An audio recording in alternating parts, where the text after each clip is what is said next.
రాజమహేంద్రవరం జిల్లా ప్రభుత్వ ఆసుపత్రి వద్ద జూనియర్ ఎన్టీఆర్ జన్మదినం సందర్భంగా అన్న క్యాంటీన్లో ఎన్టీఆర్ రాజమండ్రి టీం ఇన్ఛార్జ్ ఎం ఆనంద్ ఆధ్వర్యంలో పేదలకు అండదాన కార్యక్రమం నిర్వహించారు. జూనియర్ ఎన్టీఆర్ జిల్లా అధ్యక్షులు కడియం శివనాయుడు ముఖ్య అతిథిగా పాల్గొని కేక్ కట్ చేసి అన్నదాన కార్యక్రమం నిర్వహించారు. ఈ సందర్భంగా శివనాయుడు మాట్లాడారు. తమ అభిమాన నాయకుడు గ్లోబల్ స్టార్ జన్మదిన వేడుకల సందర్భంగా అనేక చోట్ల పలు సేవ కార్యక్రమాలు జరగడం సంతోషంగా ఉందని తెలిపారు. జిల్లా ప్రభుత్వ ఆసుపత్రి వద్ద పేదలకు అన్నదానం ఎన్టీఆర్ రాజమండ్రి టీం సభ్యులు చేయడం సంతోషంగా ఉందన్నారు. ఈ కార్యక్రమంలో వడ్లమూడి సుబ్రహ్మణ్యం, చైతన్య నాయుడు, రా ఎన్టీఆర్ టీం సభ్యులు తదితరులు పాల్గొన్నారు.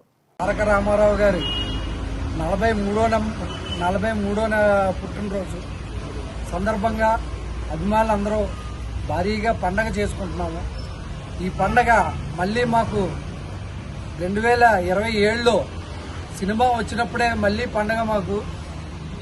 అందుకు మా కుర్రోళ్ళందరూ కూడా చాలా ఉత్సాహంగా ఆనందంగా పండగ చేసుకుంటున్నాం. జూనియర్ ఎన్టీఆర్ అభిమానులు మేము.